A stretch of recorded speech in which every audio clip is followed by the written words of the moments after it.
just because he took a second look at a sports car parked on the street. He walks up to the rich guy and asks him 2 questions. What do you do and how do you do it? I'm a stockbroker. I had to go to college to be a stockbroker. You don't have to. Had to be good with numbers and good with people. That's it. Hey, you take care. Staring at that sports car, Chris is stunned. He never imagined a stockbroker could make that kind of money. The second he gets home, he tells his wife he's going to interview to be a stockbroker, but she just scoffs at him. Not an astronaut? He can't argue back, because right now he really is a failure. To cover 3 months of unpaid rent, his wife works 12-hour days, endless overtime, and it barely keeps the family afloat. And this has been their life for years, all because 5 years ago, Chris took every penny they had and bought a batch of bone density scanners. Back then, they dreamed those machines would make them rich, but reality turned out nothing like the dream. Sure, the scanner gives a clearer image, but it costs twice as much as the other machines. Once doctors hear the price, they all walk away. By the time his son is in daycare, Chris still hasn't sold them all. For years now, he's been out pitching every single day, running from hospital to hospital. His car is covered in parking tickets, but this time, the cops just tow the whole thing away. He watches it happen and can't do a thing because he has no money to pay those tickets. To turn his life around, Chris decides to go for it. He wants to try this stockbroker thing, but he's carrying a scanner, and to look a little more presentable, he hands it to a street singer standing nearby and generously pays her $1 to watch it, but he barely sits down with the application before he looks up and sees her taking off with his scanner. So he jumps up and chases after her.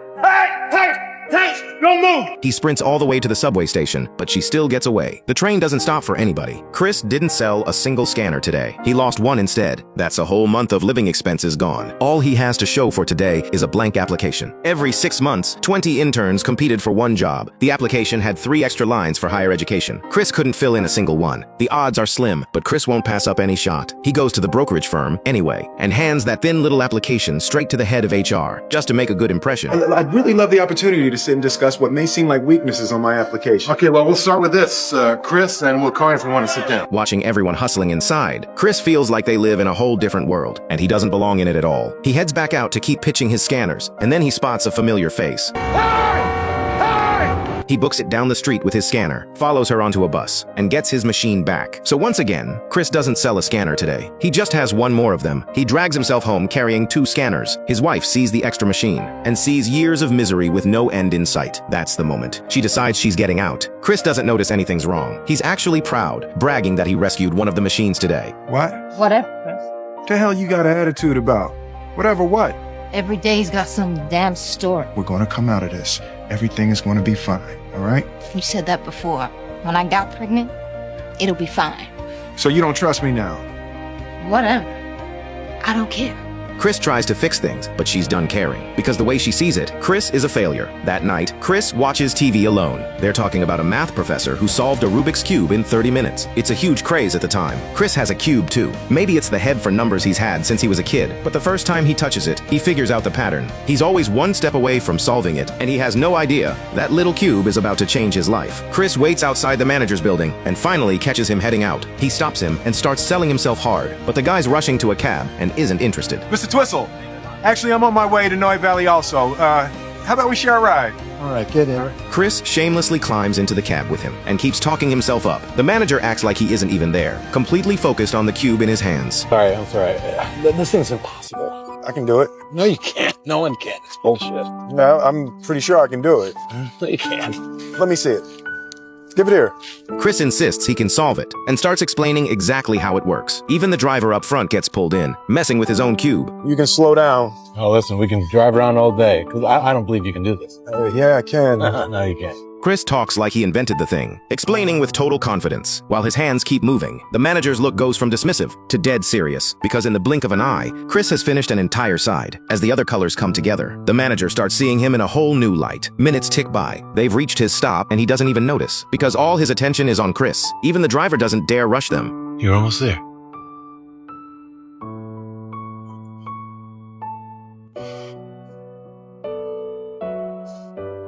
$17.10. This is me. Good job. Chris makes sure the manager remembers him, the black guy who can solve the cube. He lets out a huge breath, like he just walked out of the biggest interview of his life. But the manager gets out without paying. So Chris asks the driver to take him back 2 blocks. He nervously checks his wallet, then sneaks a look at the meter climbing. He grips his bag, and a bold idea forms in his head. The moment the light turns red and the driver hits the brakes, Chris bolts. Stop it! Hey! Where are they going? Come here! Hey! No! Hey! No! Give me my money!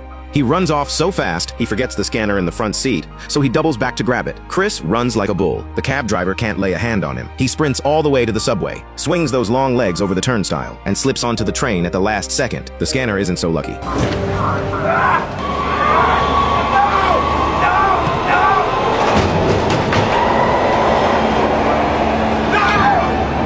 Chris comes out way behind. He paid for that cab ride another way. One scanner equals a month of living expenses. He's too far from home to pick up his son, so he has to ask his wife to grab him, and that phone call turns out to be the last straw. I'm leaving. Chris, I'm leaving. What?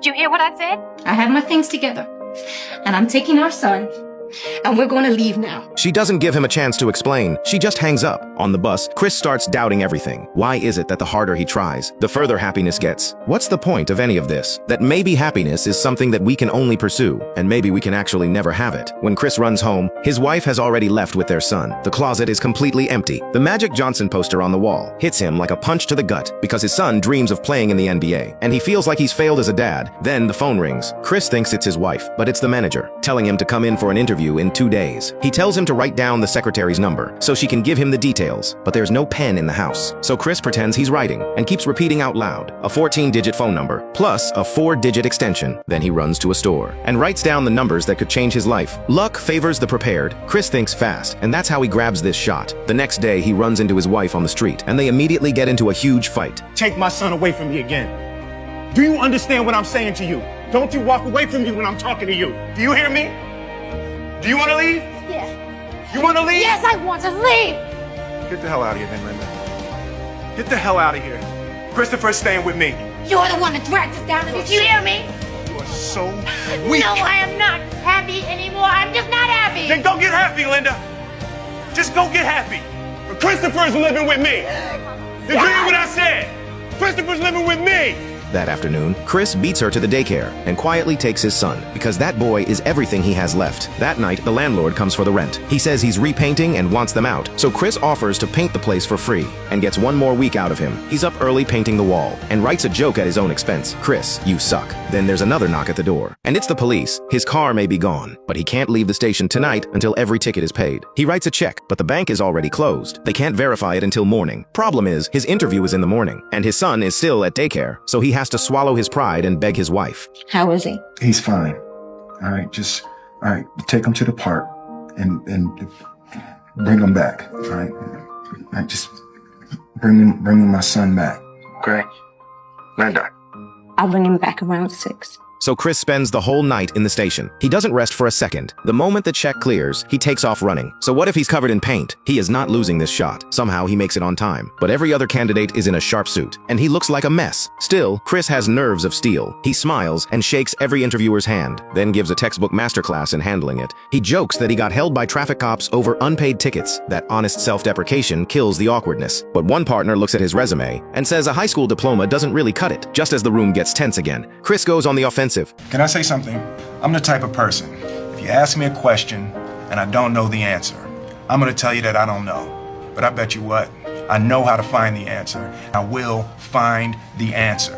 The partner doesn't respond. He throws back a brutal question instead. What would you say if a guy walked in for an interview without a shirt on? And I hired him. What would you say? He must have had on some really nice pants.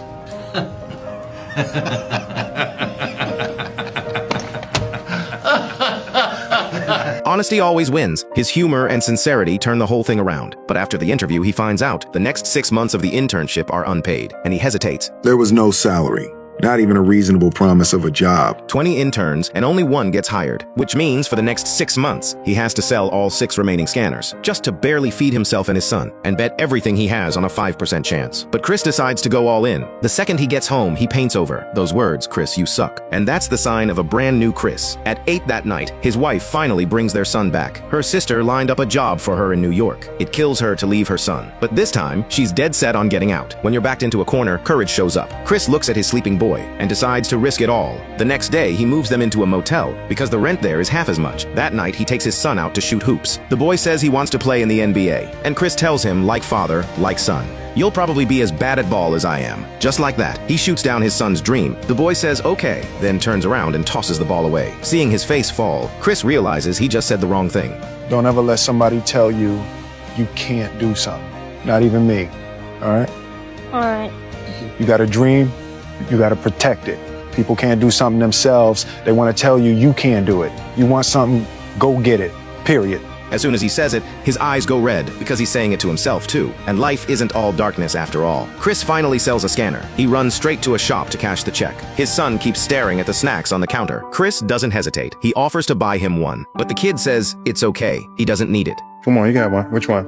Like that one? How much? 25 cents. The internship finally starts. It's only day one, and the firm hands them contacts at 60 companies. From the Fortune 500 in the financial district. They have to do whatever it takes to get these people to invest. The higher your numbers, the better your odds of getting hired. During the internship, the manager gives Chris plenty of special attention. He's always sending him on personal errands. Chris, Yes, sir. would you give me some coffee, please? Favors for Frakish, our office manager.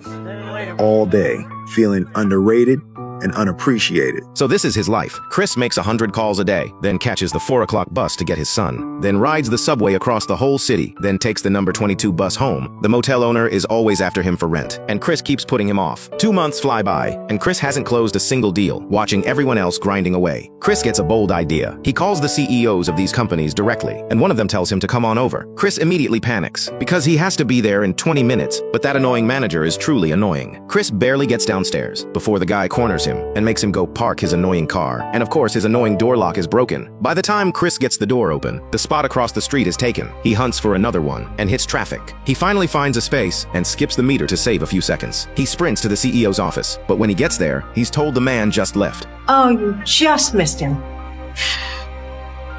Thank you. Opportunity comes and goes in a blink. The disappointment is all over his face. And when he goes back for the car, there's a ticket on the windshield to stay on the manager's good side. Chris just eats the loss. That weekend, he brings his son along to try the CEO again. His boy is mesmerized by the beautiful houses. Every kid around here looks happy, but Chris is on edge. He rings the bell, and the man answers himself. Chris introduces himself and apologizes for missing their meeting. The man politely says he didn't think twice about it, and there was no need to come all this way. So Chris, reading the room perfectly, tells a little lie. Oh, no, actually, we were in the neighborhood visiting a very close friend of ours, and I just wanted to take this opportunity to say thank you for your time. I know you probably waited for me. From their earlier call, Chris knows the man loves football, and there's a game that afternoon, so he suggests they reschedule for that evening. Then he politely turns to leave. Hey, you guys want to come with us? What, to Candlestick? We're going now. Come with us. Where are your seats? We are upper deck. We got a box. Come on. When opportunity shows up, Chris always knows how to play it to earn the man's trust. He cleverly spins who he is and ends up in the passenger seat of a convertible, standing on the shoulders of giants. He meets a room full of big clients. During halftime, Chris finally gets his opening and pitches his firm's services. He's genuine, totally sincere, and the man tells him he's impressed. You know, Chris, I didn't have any notion that you were new over there. I mean, I like you, but there's not a chance I'm going to let you direct our fund. That's just not going to happen anytime soon, buddy. So, you know, come on, relax. Let's play the game. Go, go, go! He doesn't land that account, but thanks to the introductions, Chris walks away with a pile of leads. 4 months into the internship, he's sold every last scanner. He feels good about these final 2 months. But life plays another cruel joke on him. A letter arrives from the IRS because he's been late on his taxes so many times. They've taken the money straight out of his account. There was only $21.33 left in my bank account. I was broke.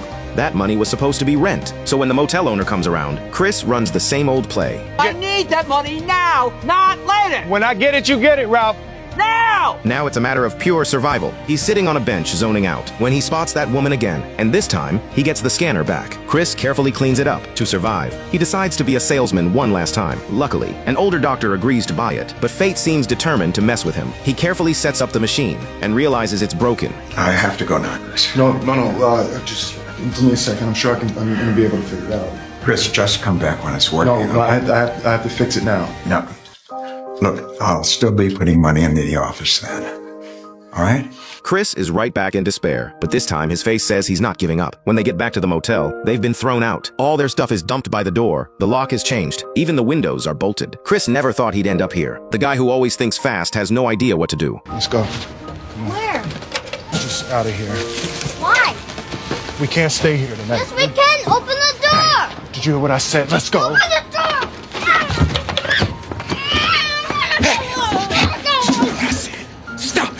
To keep his son off the street, Chris takes him to the subway station, and his son tells him that woman was wrong. This machine isn't a time machine. What guy?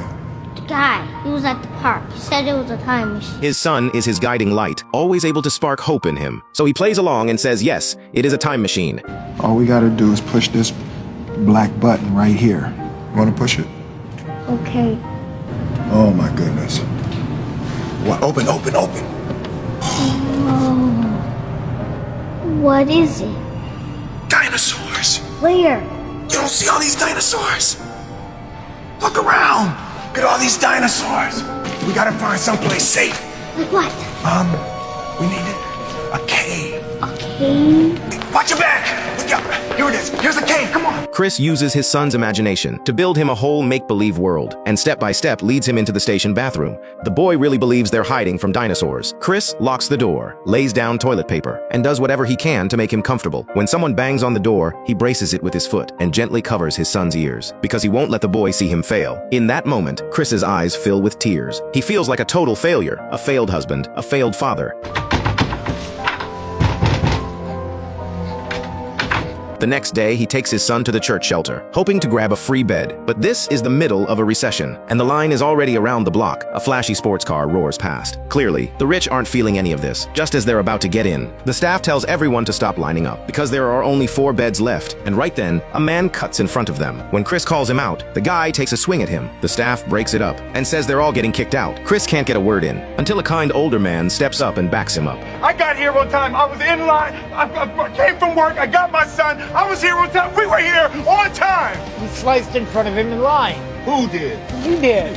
You have to admit, Chris has some luck. Every time he hits rock bottom, someone shows up to help. Once his son is asleep, Chris finally gets time for himself. He goes to a corner, opens up the scanner, finds the broken part, then studies for the exam by the streetlight coming through the window. From then on, Chris goes to work carrying all their bags, and after work runs to get his son and line up for a bed. Along the way, the boy loses his beloved Captain America. Shut up! Shut up! Why don't you let the lady in? Hey, back up. Hey, man, that's not Back cool. up. Back up! Tomorrow is the final exam. Chris has to be ready for anything. Sales numbers matter most, but the written test counts too. Chris finishes first and runs into the partner downstairs. The guy says he forgot his wallet and asks Chris for $5. Chris looks at the few bills he has left, and after a serious internal battle, he hands it over to that partner. $5 is nothing to Chris. It's 2 days of food for him and his son. It's helpless and it hurts. They get to the shelter too late for a bed, so they buy 2 cheap overnight train tickets and sleep on the train. Eventually, Chris runs completely out of options and sells his blood for $24, then spends 8 of it on a new part for the scanner. That night, they finally get a bed. Did Mom leave because of me? Don't even think something like that. Mom left because of Mom, and you didn't have anything to do with that, okay? Okay. You're a good papa. Once his son is settled, Chris finds a corner, opens the scanner, and swaps in the new part. Will it actually work? Honestly, he has no idea. It all comes down to this.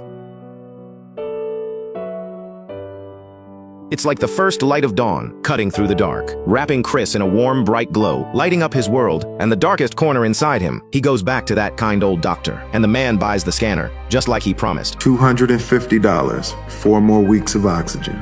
That night, for once, Chris gets them a hotel room. There's a TV and a big bed, but after everything they've been through, for these two, where they sleep doesn't matter anymore. What matters is they never lost each other. The 6-month internship is almost over. Those people he met at the game end up bringing Chris 31 accounts. But now, of all times, he's the one full of doubt. Because when I was young and I'd get an A on a history test or whatever, I'd get this good feeling about all the things that I could be, and then I never became any of them. The manager runs into Chris in the bathroom and tells him how much he respects him. Listen, whatever happens, you've done a fantastic job, Chris. I mean that. If I remember right, every time this guy shows up, things turn around for Chris. He goes back to his desk, and then the manager calls him in. Chris's stomach is in knots, because he knows he doesn't get a second try. Does he keep living with nowhere to sleep, or does a whole new chapter start? It all comes down to this. That shirt. Thank you, sir. I thought I'd wear a shirt today, being the last day and all. Well, thank you. Thank you. We appreciate that. But, wear one tomorrow, though, okay? Because tomorrow's going to be your first day. If you'd like to work here as a broker.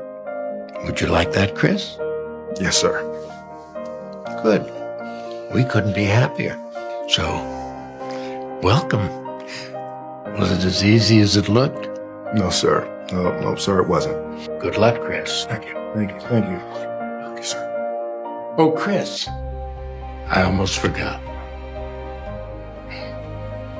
Thank you.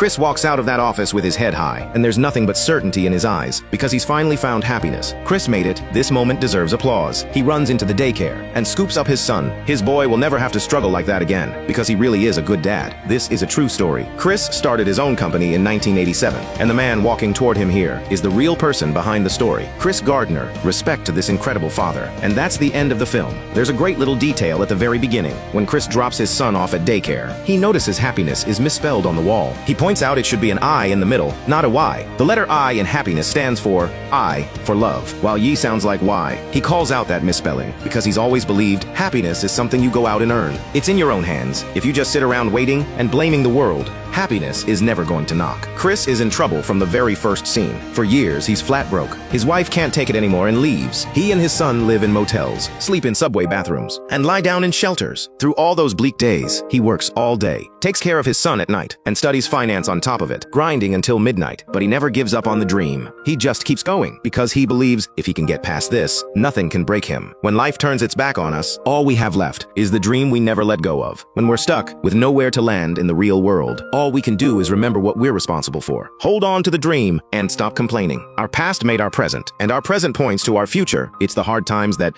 when there's nowhere left to run, help us find the person who once had a dream and find the faith to face life head on. We all start with nothing anyway, so what can't you start over from? Keep moving forward. Your light will end up lighting the way.